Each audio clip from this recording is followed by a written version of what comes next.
Son gustos caros, extravagantes, lujos que ya son comunes para los narcotraficantes. Tienden permanentemente a ostentar todas las cosas que llevan comprando. Pero los gustos del crimen organizado son mucho más que joyas y carteras. Caballos de fina sangre, cirugía estética, viajes al extranjero. Bienes que junto a vehículos y propiedades hacen un patrimonio enorme y perseguirlo resulta clave. Los bienes permiten que justamente el crimen organizado pueda seguir funcionando. Pero hoy, ¿es posible despojar de forma efectiva el patrimonio del crimen organizado? La etapa de ejecución de las sentencias se hace muy difícil. Yo no voy a ir a comprar una propiedad que esté... Nadie en su sano juicio lo haría. Ahí, Chile, en la lucha contra el narcotráfico, está al debe.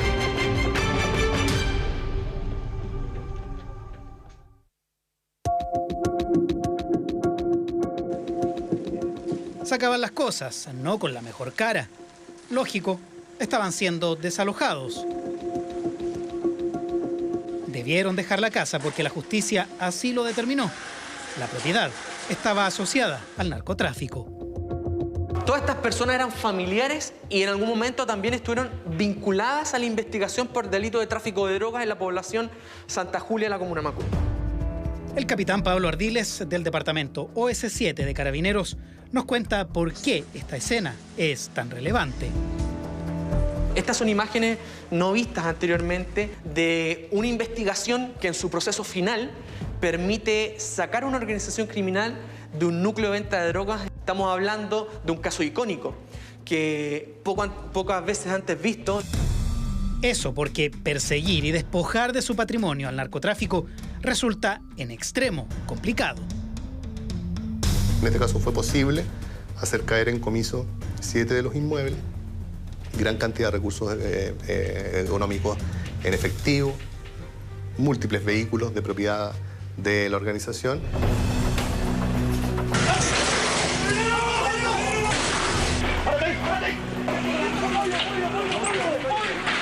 Todos sus bienes eran propiedad de los Lobos, una organización narcotraficante que en 2017 comenzó a ser desarticulada. Sus lujos y excentricidades eran conocidas. Esta animita, famosa en la población Santa Julia, construida en recuerdo de Rachel, hija de una de las matriarcas del clan, era característica. Estaba lleno de carteras de lujo, de diferentes marcas, de elementos que estaban ahí en la calle, por así decirlo. En esa especie de vitrina. En esta vitrina que tenían en la casa. Y era tanto el poder que tenía esta traficante y el miedo que tenían las personas que habitaban que nadie se atrevía a sacar estas carteras de lujo. Habla de cuáles son los gustos que tienen estas personas. Y si hablamos de gustos, las excentricidades de muchos de quienes lideran el crimen organizado son variadas. El brillo de joyas, relojes y cuanto artículo de lujo se le ocurra aparece de inmediato tras cada allanamiento. Esto es lo que él tiene. Son 3 anillos y 4 cadenas. Acá hay 200.000 pesos. 700. Ahí hay... Hay 8. Siempre hay dinero en efectivo, siempre hay joyas. Porque claro, les gusta aparentar. Tienden permanentemente a ostentar todas las cosas que llevan comprando.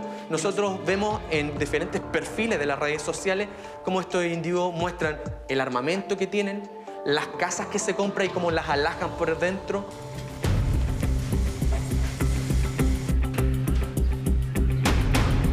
Y la idea siempre es ir transformando el interior de las casas. Si son para uso personal, deben tener todas las comodidades. Y los autos, también siempre hay autos caros, incluso algunos desarmados. Los gustos son incontables. Nosotros hemos visto en organizaciones criminales donde una organización tenía más de 30 caballos de fina sangre y caballos chilenos. Ese era el principal gusto del llamado Señor de los Caballos. Carlos Duarte Adasme tenía en su poder 39 ejemplares comprados en efectivo. Un hobby conveniente que le permitía lavar el dinero proveniente del narcotráfico. También hemos visto organizaciones donde la líder de la organización se dedica a utilizar el dinero para cirugía estética, para viajes al extranjero.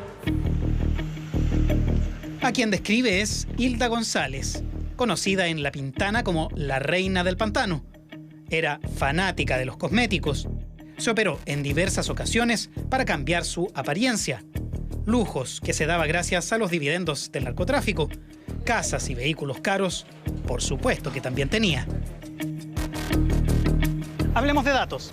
Según la Jefatura de Lavado de Activos de Carabineros, desde el 2018 a la fecha, en 12 investigaciones distintas, se han incautado 189 millones de pesos en efectivo, 96 vehículos, 25 propiedades, 39 caballos y 2 lanchas.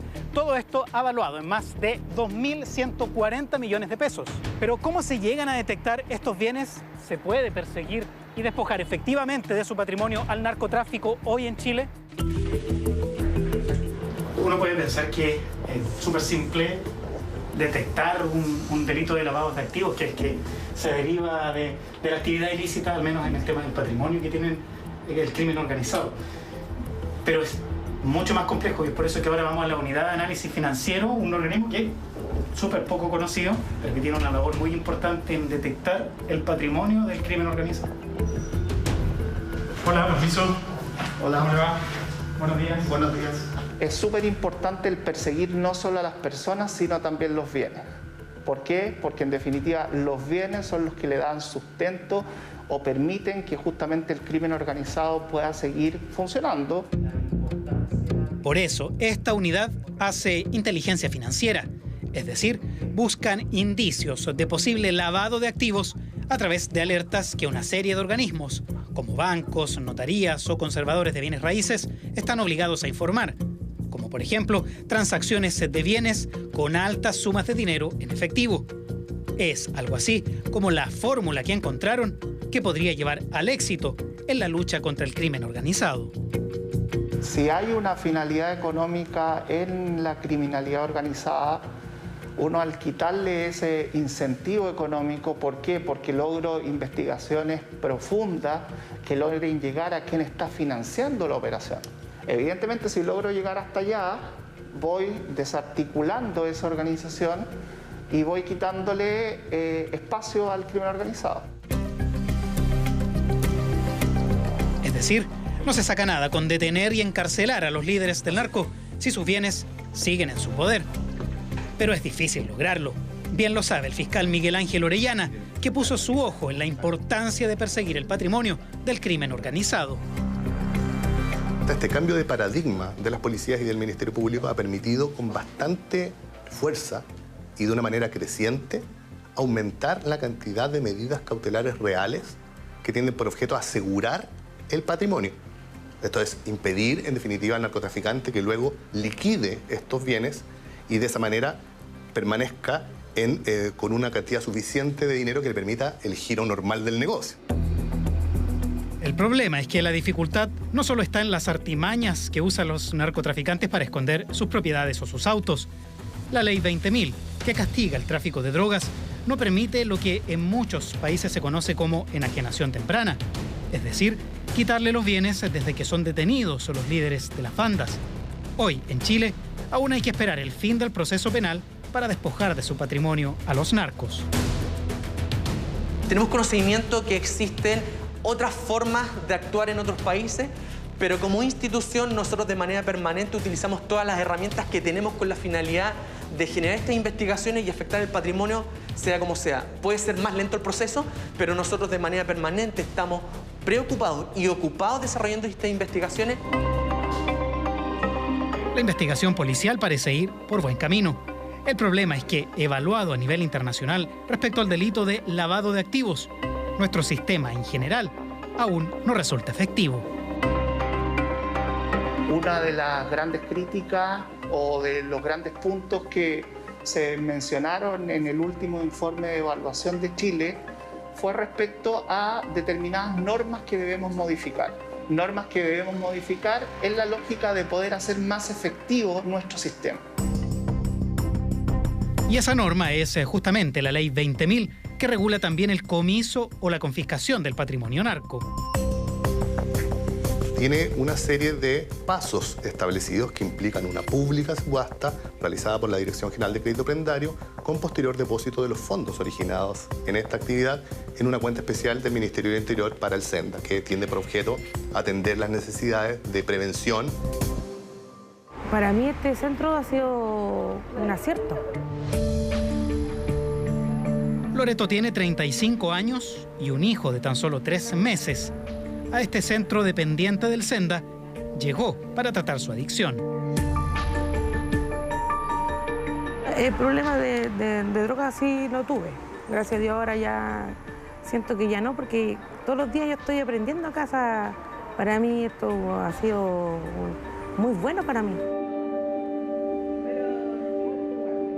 A este centro justamente van a parar parte de los recursos obtenidos tras el remate de los bienes por parte de la Dirección General de Crédito Prendario.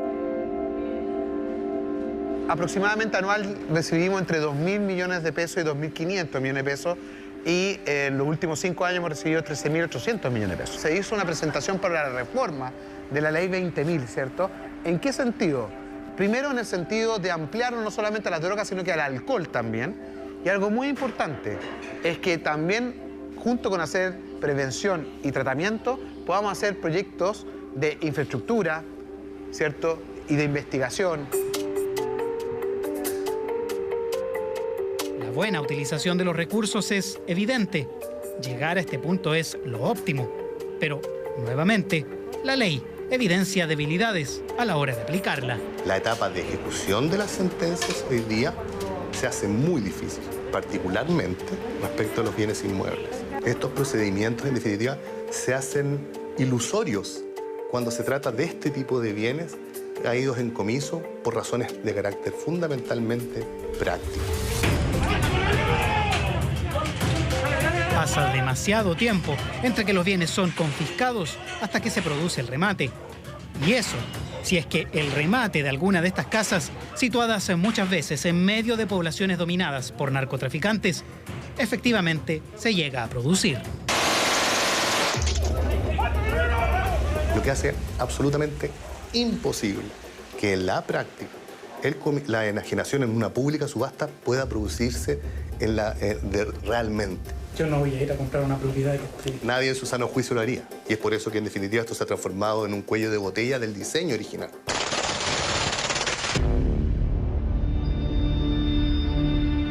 En la lucha contra el narcotráfico, solo esta tarea parece enorme. Hoy, el Congreso aún discute un proyecto que modificaría la Ley 20.000 para perseguir de forma más eficiente el lavado de activos y despojar al crimen organizado de su patrimonio. Ya fue aprobado en el primer trámite constitucional en la Cámara de Diputados, hoy día se encuentra ya aprobado en general y está en particular viéndose en la comisión del Senado.